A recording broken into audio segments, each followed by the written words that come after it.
మాతృదేవో భవ. భిక్షాపత్రము నేలవేయుమునికిన్ భీమ ప్రసాదములన్ కుక్షిన్ నింపి అనుగ్రహించితివి దిక్కున్మాకు నీవే సుమ నిక్షేప ప్రతిభా వికాసమిడి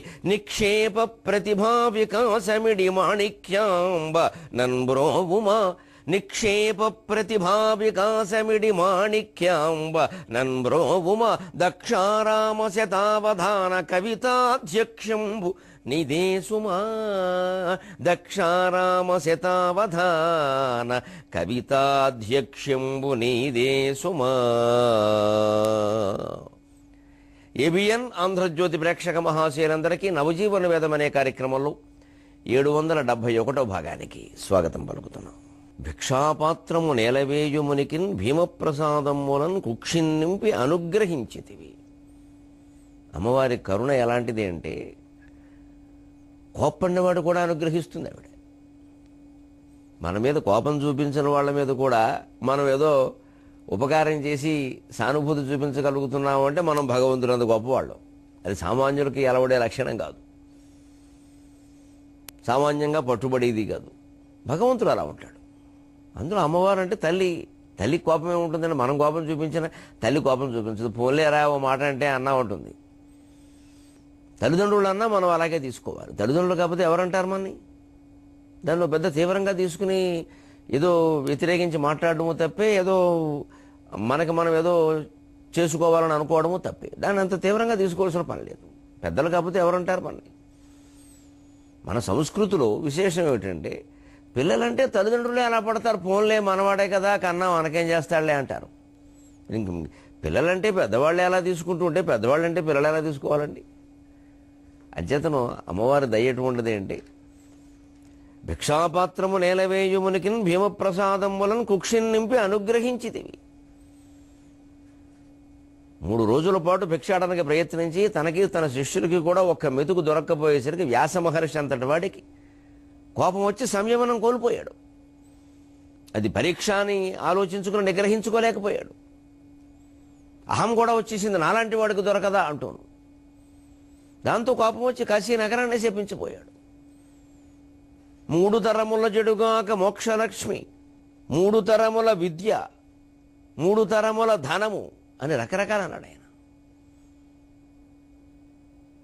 కానీ అంత కోపంతో కాశీని శపించినటువంటి మహానుభావుణ్ణి అమ్మవారు చాలా ప్రేమగా పిలిచింది. ఎందుకయ్యా అంత కంగారు అన్నట్టుగా అరుగు మీద నిలబడి ఒక స్త్రీగా 60 ఏళ్ల ఒక ముత్తైదువుగా ప్రత్యక్షమై వేద పురాణ శస్త్ర పదవీనదవీయసి అయిన పెద్ద ముత్తైదువ కాశికా నగర ఘాటక పీఠ పురాధివాస అయ్యాదిమ శక్తి సంయమివరా ఇటు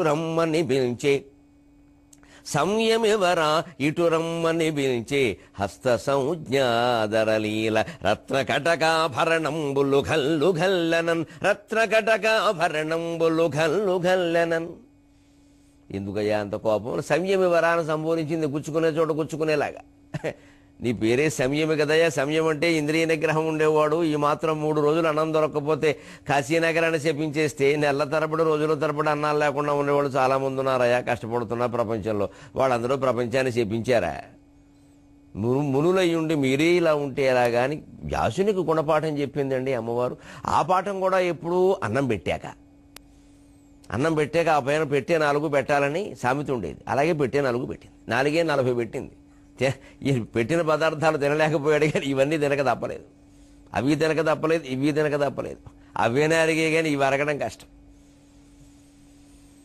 అన్నం అరక్కపోతే ఏదో బెళ్ళేసుకుంటే అరుగుతుంది. మన అన్న మాటలు కనుక మనసులో జీర్ణం కాకపోతే ఏం వేసుకున్నారు కదా, అది జీవితాంతం ఉండిపోతాయి. అతను కూడా కరుణించింది. అటువంటి స్థితిలో కోప్పండేవాడిని. అదే అగస్త్య మహర్షి ఆశ్చర్యంగా అడుగుతాడు కాశీ భీమఖండంలో, నాకు ఒక సందేహం ఉంది మహర్షి, అయ్యవారేమో చెప్పించడం ఏమిటి, అమ్మవారేమో అనుగ్రహించడం ఏమిటి అన్నాడు. ఇదే కదా విచిత్రం. ఆయనేమో కాశీ నుంచి నన్ను బహిష్కరిస్తున్నా, కట్టుకోపో వ్యాసకాశీ కట్టుకుంటే అని చెప్పిస్తాడా? అమ్మవారేమో పిలిచి అన్నం పెడుతుందా? ఇదేమిటండి భార్యాభర్తల మధ్యలో ఎంత భేదం ఉంటుందా? భూలోకంలో ఉండే భేదాలన్నీ అక్కడ కూడా ఉన్నాయా అన్నాడు ఆయన. అంటే వ్యాసుడు చమత్కారంగా జవాబు చెప్పాడు. శ్రీనాథుడు చమత్కారం, అది వ్యాసుడు చమత్కారం కాదు. లేదయ్యా, అయ్యవారు ఎందుకు అనుగ్రహించాడో ఆ కారణం, అయ్యవారు ఎందుకు శపించాడో ఆ కారణంగానే అమ్మవారు అనుగ్రహించిందయ్యా అన్నాడు. ఇదేమిటిది?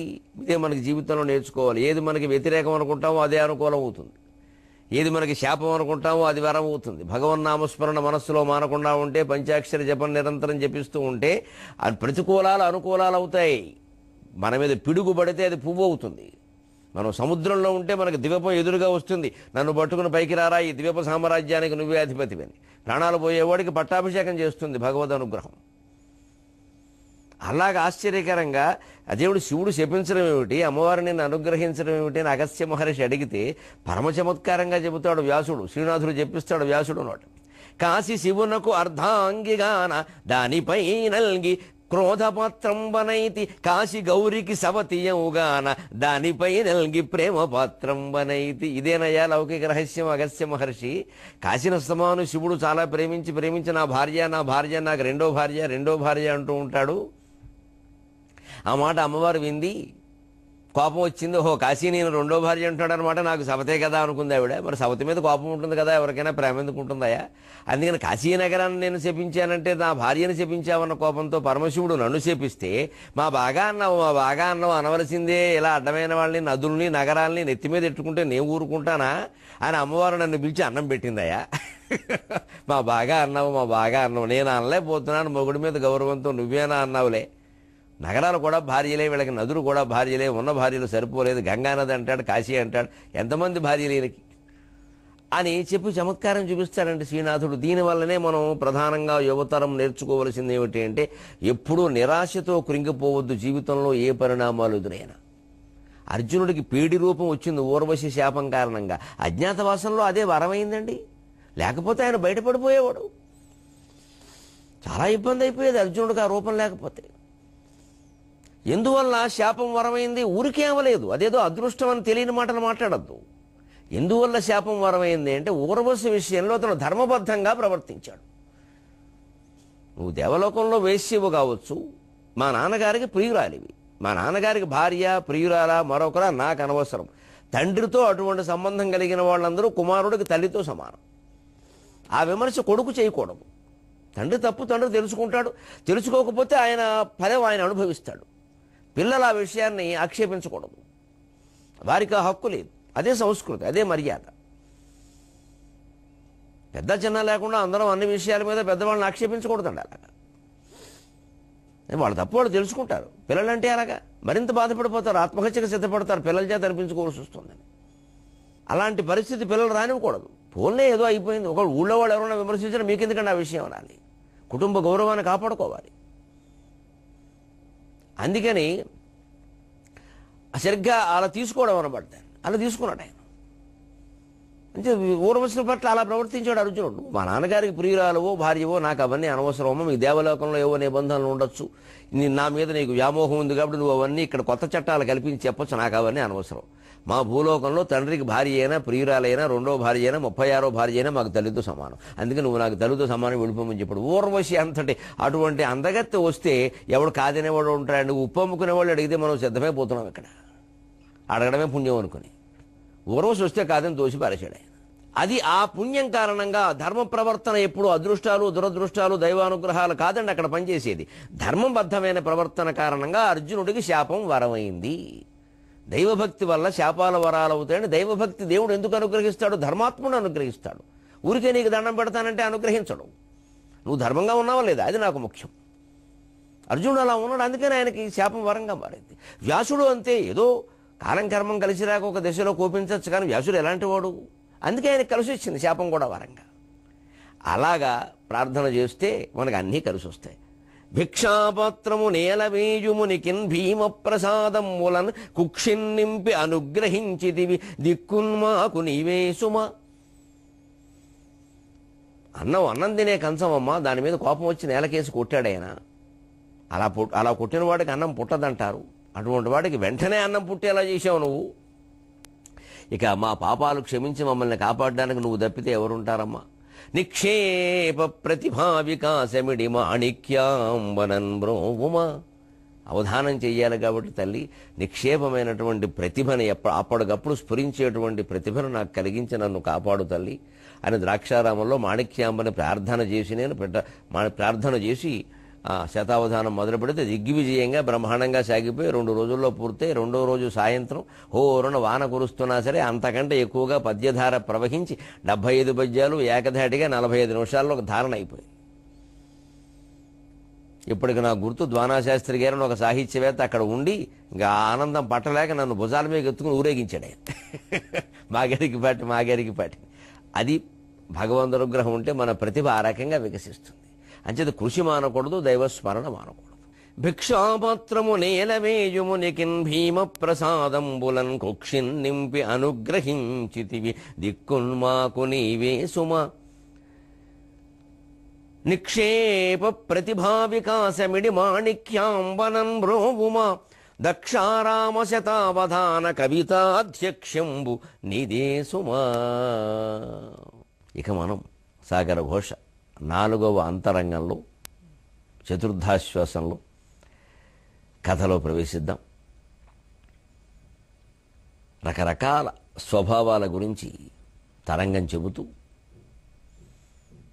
వలస దేశాల మీద ఆక్రమణ, వాళ్ళందరినీ బానిసలుగా పట్టుకోవడం, దేశాలకు తీసుకెళ్ళడం, అక్కడి నుంచి ఆ దేశాల్లో వచ్చిన మార్పులు, డబ్బు పెరిగితే మనిషిలో వచ్చే మార్పులు, ఆ డబ్బు విలువ తగ్గిపోయింది అనగానే మనిషి ఆలోచించే విధానం అన్నీ చెప్పి తత్వ మార్గంలోకి నడిపిస్తోంది పాఠకుల్ని. కారణం, ఇప్పుడు మనం నవంబర్ 8వ తేదీ నుంచి ఈనాటి వరకు జరిగిన పరిణామాలు డబ్బు విలువ అందరికీ తెలిసి వచ్చింది. ఇప్పుడు 1000 రూపాయలు ఇచ్చి 200 తీసుకుందుకు సిద్ధంగా ఉన్నారు, పాత నోట్లు ఇచ్చి కొత్త నోట్లు ఇస్తే. అంటే దీనికేం విలువ లేదని అర్థమైపోయింది. ఎప్పుడు మారుతుందో తెలియదు. 2000 నోట్లు జాగ్రత్త చేసుకుందామన్న భయంగానే ఉంది. ఏమవుతాయో, ఎందుకు వచ్చిన గొడవ. 10, 20 ఉంటే పర్వాలా, అవేదో ఆ రకంగా నల్ల డబ్బు నొక్కేద్దామంటే అది ప్రమాదం. పైగా దాని మీద హాయిగా ఎక్కడుంటే అక్కడ కనపడేటువంటి చిప్పు కూడా పెట్టారట. అంతే, అది వదిన యంత్రాలు వస్తాయి. ఊరికే మనం విమానాల్లో భద్రత తనిఖీ ఉంటుంది చూడండి, లోపల ఏమైనా ఇనప సామాన్లు బంగారం ఉంటే అది పట్టేస్తుంది. అలాగా ఆ యంత్రం పెడితే బీరువాలో ఉన్నాయా, పరుపు కింద ఉన్నాయా, ఎక్కడున్నాయో పెట్టి ఆ యజమాని స్వయంగా పిలిచి, తీయండి బాబు, శుక్లాంబరధరం విష్ణు చేసి వర్ణం చతుర్భుజం ప్రసన్నవదనం, బాబు తీయండి, ఆ బాబు పుణ్యాహవచనం చదవండి, మంగళం కోసరేంద్రాయ మహనీయ గుణాత్మనే అని వాళ్ళు పట్టుకెడతారు. అవన్నీ శుభ్రంగా మన చేత దాళాలు తీయించి. అంచేత ఇంక అసలు ఆ డబ్బు అలా దాచడం ప్రయత్నమే చేయకూడదు. దాచే అవసరం లేదు కాబట్టి, అవకాశం లేదు కాబట్టి సంపాదించే ప్రయత్నం కూడా అనవసరం. అంచేత మనంతట మనమే మన కార్యక్రమాలు, మన సంపాదనలు తగ్గించుకుని హాయిగా ఉన్నంతలో సంతృప్తిగా సుఖంగా గడిపితే ఆ అవకాశాలు ఇంకొకళ్ళు పుచ్చుకుంటారు. నేను చేసి చెబుతున్నా, నా టీవీ కార్యక్రమాల్లో సగానికి సగం తగ్గించేశాను. నేను టీవీలో కనపడుతున్న కార్యక్రమాల్లో సగానికి సగం తగ్గించాను. 3 నెలల క్రితమే ఈ నిర్ణయం తీసుకున్నా. ఒకప్పుడు ఎప్పుడో నేను 3 నెలల తర్వాత ఒకటి జరుగుతుంది చెబుతానని చెప్పాను నేను. అదే నాకున్న కార్యక్రమాలు నేను తగ్గించుకున్నా, నాకు అనవసరం. ఇప్పుడు సెప్టెంబరో ఆగస్టులోనే ఆలోచించుకున్నా ఇంకా మానేయాలని. ఎందుకంటే వేషం బాగుండగానే వెదికి దిగిపోమన్నారు లెక్క అది. నటులు ఎప్పుడు వేషం బాగుండగానే వెదికి దిగిపోతారు, కిందికి దిగాకే రంగు జరుపుకుంటారు. ఈయన మానేస్తే బాగుండు అనిపించేలా ఉండకూడదు పరిస్థితి. చెప్పుకుంటారు, చెప్పినవే చెప్పుకుంటారు. ఎప్పటికప్పుడు ఏదో చెబుతూ ఉండాలని ఏం లేదు. రోజు పాలిస్తేనే ఆవా, ఇవ్వకపోతే పోషించరా, కషాయవాడికి ఇచ్చేస్తారా, రిటైర్మెంట్ ఉండదా దేనికిను. అందుకని నాకు 58, నేను తగ్గించుకోదలుచుకున్నాను. ఇంకా మౌనం, ధ్యానం, తపస్సు దాంట్లో గడపాలి. తద్వారా దేశానికి జరిగేది జరుగుతుంది, వ్యక్తికి జరిగేది జరుగుతుంది. ఎవ్వరం ఎంత సేవ చేసినా రమణ మహర్షి చేసిన సేవ ఎవరూ చేయలేం ప్రపంచానికి. కంచి పరమాచార్య చేసినటువంటి సేవ ఎవరూ చేయలేం. శృంగేరి భారతీయ తీర్థస్వామి తన తపస్సు ద్వారా చేస్తున్నటువంటి సేవ మనం ఎవరం చేయలేం. అంచేత క్రమంగా వయస్సు పెరుగుతున్న కొద్దీ స్త్రీలు, పురుషులు అందరూ ఆ లౌకిక కార్యకలాపాలు తగ్గించుకుని అందులోకి వెళ్ళాలి. తద్వారా అవకాశాలు ఇతరులకు వస్తూ ఉంటాయి. మన దగ్గర డబ్బు పేరుకోకుండా ఉంటుంది, మనకు కావలసినదే ఉంటుంది, సుఖంగా ఉంటాం. ఇందులో నల్ల డబ్బు సమస్య లేదు, తెల్ల డబ్బే తక్కువ. ఇంకా నల్ల ఎక్కడ, మనమే నల్లగా ఉన్నాం, డబ్బు నల్లగా ఉండదు. ఇదే సుఖంగా బతికే విధానం. ఎందుకు దీన్ని ఎంతోమంది చెప్పారు. మనం చెప్పుకున్న వాళ్ళందరూ గురునానక్, కబీర్ మొదలైన వాళ్ళందరూ ఎంతో సామరస్యాన్ని బోధించారు. సంతృప్తిగా ఉండమన్నారు, సంతుష్టిగా ఉండమన్నారు, రామనామ జపం చేసుకోమన్నారు, సుఖంగా ఉండన్నారు. ఇలలోని ఎందరు యోగి పొంగవులు తామే యోగ్యతలు చూపినం చలనం వింతయులేదు మీకు. సరిగ్గా మానవ మన ప్రవృత్తిని మరో రకంగా వ్యాఖ్యానిస్తుంది తరంగం ఇక్కడ. ఇలలోనెందరు యోగి పుంగవులు తామే యోగ్యతలు చూపినన్ చలనం వింతయు లేదు మీకు కవికిన్ సాక్షాత్కరించెన్ గదా జలధిం దాటిన జోతు కవికిన్ సాక్షాత్కరించెన్ గదా జలధిం దాటిన జోతు రామకథన ఆజ్ఞాపించి వ్రాయించి ఆ తులసీ రామచరిత్ర మానసములో దోహాలను హింపుడి ఆ శ్రీ తులసీ రామచరిత్ర మానసములో దోహాలను హింపుడి. తులసీదాస్ రామచరిత మానస్ ఎంత ప్రత్యక్షమైన ఉదాహరణ అండి భగవద్ అనుగ్రహానికి. మన జీవితాన్ని మనమే రమ్యంగా, రమ్యతరంగా, రమ్యతమంగా ఆనంద మార్గంలో తీర్చిదిద్దుకోవడానికి తులసీదాసు జీవిత చరిత్ర ఎంత ప్రేరణనిస్తుందండి మనకి. ఇదే మనం ఎప్పుడు తులసీదాసనో, కబీర్ దాసనో, గురునానక్కనో ఏదైనా సరే ఒక మహానుభావుడి జీవిత చరిత్ర మనం చదువుతున్నామంటే దాని ద్వారా నేర్చుకోవాలి. కానీ అది పారాయణ చేస్తే ఇంత ఫలితం, గురువారం మొదలెట్టి గురువారం వరకు, పొద్దున్న మొదలెట్టి సాయంత్రం వరకు మధ్యలో బెల్లం మొక్క నైవేద్యం, ఆ యోగులకి బెల్లం మొక్కలు అక్కర్లేదండి. మనం 2 సార్లు 3 సార్లు చదవడం కాదండి వాళ్ళకి కావాల్సింది. ఇందులో 2 3 చేయరే బాబు అంటారు, వాళ్ళు చేయరు. ఆ గ్రంథం చదువుతూ కూర్చుంటారు ఈ చివరి నుంచి ఆ చివరికి. సుందరకాండ నుంచి గురు చరిత్ర వరకు ఇలాగే జరుగుతుంది విచిత్రంగా. సుందరకాండలోనూ చెప్పినవి చేయరు, గురు చరిత్రలోనూ చెప్పినవి చేయరు, పారాయణ చేస్తారు మొత్తం. దానికి మళ్ళీ ఇంకా నిబంధనలు, నిష్టలు, దానికి ఏవో ముందు ఇది వెనక్కి ఇది ఎన్ని రకాలు పెట్టేస్తారో దాని చుట్టూ. మొత్తం గజిబిజి గందరగోళం అయిపోయింది. స్వార్థం మిగిలింది చివరికి. దేవుడు ఎందుకంటే మన కోరికలు తీర్చడానికి. ఆ కోరిక ఎటువంటిదైనా ఆలోచన ఒక్కరు చేయరు. అసలు ఆ కోరిక తీరదగిన కోరిక అంత అవసరమా? దేశానికి అంత అవసరమా? పోనీ మనకు ఆ కోరిక తీరకపోతే అంత దుఃఖంగా ఉందా? అంత దుఃఖపడాల్సిన కోరిక అది? ఇవన్నీ ఆలోచన చేస్తే ఆ కోరిక ఉండదండి. మన దుఃఖానికి మూలం అంతా కోరికేనండి. బుద్ధులు ఏమిటండి? వేదాల్లో ఉన్న ప్రబుద్ధులు కూడా చెప్పిన మాట అదే. వేదములు బుద్ధుల కంటే ప్రకృష్టమైన బుద్ధి కలిగిన మహర్షులు కూడా చెప్పిన మాట అదే. కోరికే దుఃఖానికి మూలం. ఆ కోరికలను తగ్గించుకోవడం మానేసి ఆ కోరికలను తీర్చమని గుళ్ళ చుట్టూ, గోపురాల చుట్టూ, గ్రంథాల చుట్టూ మనం తిరుగుతున్నాము అంటే ఎంత అజ్ఞానంలో కూరుకుపోతున్నాము. అందుకే అంటోంది సముద్రం, ఇలాలో ఎందరు యోగి పుంగవులు తామే యోగ్యతలను చూపినను చలనం వింతయు లేదు మీకు. అన్నీ చదువుతున్నారు కానీ ఏమీ స్పందించరేమయ్యా, చేద్దామని ప్రయత్నం చేయరేమయ్యా, ఆచరణ ప్రయత్నం లేదేమిటి? ఆరాధన ఎక్కువ తప్పితే ఆచరణ లేదేమిటయ్యా?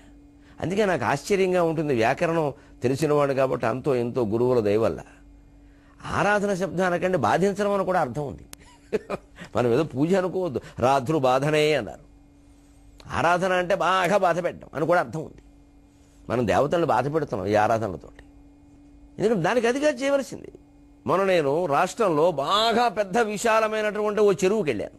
అక్కడ ఏదో మన కార్యక్రమం పెట్టారు, కార్యకర్తలు చెరువు చూద్దురు కానీ రండి సరే అని వెళ్ళాను.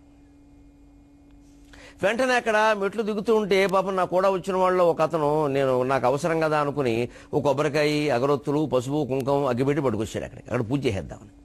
నేను వెంటనే చూసి ఇలాంటివి చేయబట్టే చెరువు పాడవుతుంది, ఈ పనులు చేయకుండా చెప్పాను. మీరు ఎలా అంటారు అనుకోలేదండి. అంటే నువ్వు నవజీవన వేదం చూడడం లేదనమాట అన్నాను. శుభ్రంగా పట్టుకొచ్చి కొబ్బరికాయలు, అగరొత్తులు, అక్షంతలు అన్నీ అక్కడ పెట్టేసి పూజ చేయండి. ఇవన్నీ దేనికి? నదికి అన్నాను. చెరువుకి అవన్నీ దేనికి? చెరువు ఏదైనా కొత్తగా తవ్వినప్పుడు అక్కడేవో కొన్ని భూతశక్తులు అవి ఉంటాయని ఒక విశ్వాసం ఉంది కాబట్టి వాటికి ఏదో నిమ్మకాయలు కోసి బలి వేస్తారు, అంతకంటే ఏం లేదు. నిమ్మకాయ కోసి ఏదో దాని మీద ఏదో కాస్త కుంకుమ రాసి వేస్తారు. అక్కడ ఉండే క్షుద్రశక్తులు ఏమైనా ఉంటే అవి శాంతించడం కోసం. అంతేకాని రోజు ఇదేమిటిది? పైగా అక్కడ మెట్లు ఉన్నాయండి, నేను చూశాను. ఆ మెట్ల మీద అప్పటికే బోళ్ళు మంది ఇలాగే వచ్చిన వాళ్ళు, సోమవారం మొక్కుకున్న వాళ్ళు, మంగళవారం మొక్కుకున్న వాళ్ళు, ఇచ్చిన హారతులు, ఆ వెలిగించిన అగరొత్తులు, ఆ బూడిద బుగ్గి కారణంగా మెట్లన్నీ పడిపోయాయి. పైగా పోసిన నూనె, దీపాల నూనె దిగుతుంటే జారిపోతుంది. ఇది ఎవరూ కడగరు, ఎవరూ శుభ్రం చేయరు. వెలిగించిన వాళ్ళు వెలిగించి వెళ్ళిపోతారు. ఇప్పుడు ఈ మొత్తం కాలుష్యం అంతా చెరువులోకి చేరితే చెరువు నీళ్లు దేనికైనా పనికొస్తాయా? వాతావరణ కాలుష్యంతో పాటు మన వాతావరణంతో మనం కొంత చేస్తూ ఉంటే చెరువుల్ని నదుల్ని గౌరవించుకునే విధానం ఇదా? అగరొత్తులు వెలిగించి హారతి ఇవ్వడమా చెరువును గౌరవించడం అంటే? సగం చెరువును ఆక్రమించారు ఎవరో, దాని ముందు అడ్డుకోవాలి. ఆ చెరువు సాగునీరుకి తాగునీటికి ఉపయోగపడుతోందా అది చూడాలి. అదేం లేదు, అక్కడ గుడి కట్టి పూజలు చేసి. దీనివల్ల చెరువుకు ఉపయోగం లేదు, మనకు ఉపయోగం లేదు. ఇదే ఎంతమంది మహాయోగులు పుట్టి ఈ దేశంలో ఎంత జ్ఞానాన్ని ప్రవచించినా సరే వారి విగ్రహాన్ని పెట్టి ఆరాధన చేయడం తప్పితే వారు ఏం చేశారు అనేది ఎవరు పట్టించుకోరు. ఇంకొక ప్రత్యక్ష ఉదాహరణ చెబుతోంది. ఎరలోని ఎందరు యోగి పుంగవులు తాము ఏ యోగ్యతలు చూపిన చరణం వింతయ్యలేదు. మీ జీవితాల్లో ఏం మార్పు కనపట్లేదు. ఒక్కసారిగా 1000 నోట్లు 500 నోట్లు రద్దు చేయగానే లక్షల కోట్ల నల్లధనం బయటపడుతుందంటే ఎంత మోసం చేసేసామండి. మన తల్లిని భారతమాతను మనం ఎంత మోసం చేశామండి, ఎంత దేశద్రోహులమండి. అన్నం ఎలా తినగలుగుతున్నామండి. దీనికి పైగా సమర్థించుకోవడం, మేము కష్టపడి సినిమాలు తీసాం. ఎవడు తీయమన్నాడు? నువ్వు సినిమాలు తీయకపోతే ప్రపంచానికి నష్టమేం లేదు, తీయడం వల్లే నష్టం వస్తుంది. ఎందుకంటే చూపించేవన్నీ వెధవ దృశ్యాలే, లేదా ఫైటింగులు, ఎప్పుడవో గొడవలు. అవన్నీ ఏం ఉపయోగం సమాజంలో ఏ రకమైన చైతన్యాన్ని తీసుకురావట్లేదు. ఇప్పుడు సినిమాల్లో 99% చెత్త, పైగా చెడగొడుతోంది. వ్యక్తులు బాగుపడుతున్నారు, వ్యవస్థ నాశనం అవుతోంది. అర్ధనగ్న దృశ్యాలు, హీరోలు తాగడాలు, భయంకరంగా పొడుచుకోవడాలు, యువతరంలో పైశాచిక ప్రవృత్తులన్నీ వస్తున్నాయి సినిమాల కారణంగా. దీనికి ఎవరూ బాధ్యత వహించరు. ఇక ఈ సినిమా తీసిన నిర్మాతలు వాళ్ళ ఎండ మీద దాడి చేసి పట్టుకుంటే తప్పైందా? ఇలాగే వాదనలు జరుగుతున్నాయి లోకంలో, గమనించండి. ఇవేమి మనం తీసే సినిమాలు దేని గురించి చేస్తాం? మళ్ళీ ఇదే తుకారాం, ఇదే గురునానక్, ఇదే కబీర్ దాస్ ఇవి సినిమా తీస్తాం, బ్లాక్ మనీ నొక్కేస్తాం. కబీర్ దాస్ చెప్పలేదే నొక్కేమని, గురునానక్ చెప్పలేదే. మనం తీసే సినిమా ఏమిటి, మనం చెప్పే మాటలేమిటి, చేస్తున్న పని ఏమిటి? ఇది ఈ ద్వంద్వ ప్రవృత్తి, ఈ దొంగ ప్రవృత్తిలోనే మార్పు రావాలి. అందుకే సముద్రం కాస్త ఘాటుగా చెబుతుంది. జలధిన్ కవికిన్ సాక్షాత్కరించను కదా జలధిన్ దాటిన జోదు. సముద్రాన్ని దాటినటువంటి హనుమంతుడు మారువేషంలో తులసీదాసు కనపడ్డా లేదా? ప్రత్యక్ష నిదర్శనం ఉందా లేదా మనకి చరిత్రలో? రామకథను ఆజ్ఞాపించి వ్రాయించి, నువ్వు రాయవయ్యా, నువ్వు రామచరితమానస్ రాయవయ్యా, రాముడి కథ నువ్వు రాయవయ్యా, వాల్మీకి రాసినా సరే నువ్వు రాయవయ్యా అని విశ్వనాథ వారిని స్వయంగా తండ్రి ఆజ్ఞాపించి రామాయణ కల్పవృక్షం రాయించినట్టుగా తులసీదాసుని జగత్తుకంతటికీ తండ్రి అయినటువంటి రామచంద్రమూర్తికి అత్యంత ప్రియ పుత్రుడు అయినటువంటి హనుమంతుడు ఆజ్ఞాపించి తులసీదాస్ చేత రాయించాడే.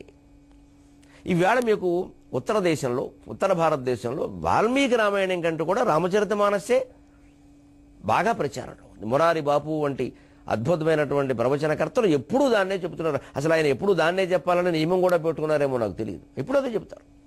అంత వాల్మీకి రామాయణంతో సమానమైన ప్రాచుర్యం వచ్చిందండి. మనం దురదృష్టవంతులం తెలుగు వాళ్ళం, మన విశ్వనాథ రామాయణానికి ఆ ప్రాచుర్యం మనం కలిగించలేకపోయాం.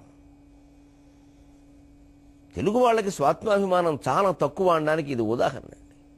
హిందీ వాళ్ళు వాల్మీకిని మించి రామచరితమానస్సును వాళ్ళు గౌరవిస్తూ ఉంటే మనం వాల్మీకితో సమానంగానైనా విశ్వనాథ వారి రామాయణం మనం గౌరవించుకోలేకపోతున్నామే, ఎక్కడికక్కడ సభలు పెట్టుకోలేకపోతున్నామే, సంపూర్ణంగా వినాలనే తాపత్రయం పడలేకపోతున్నామే.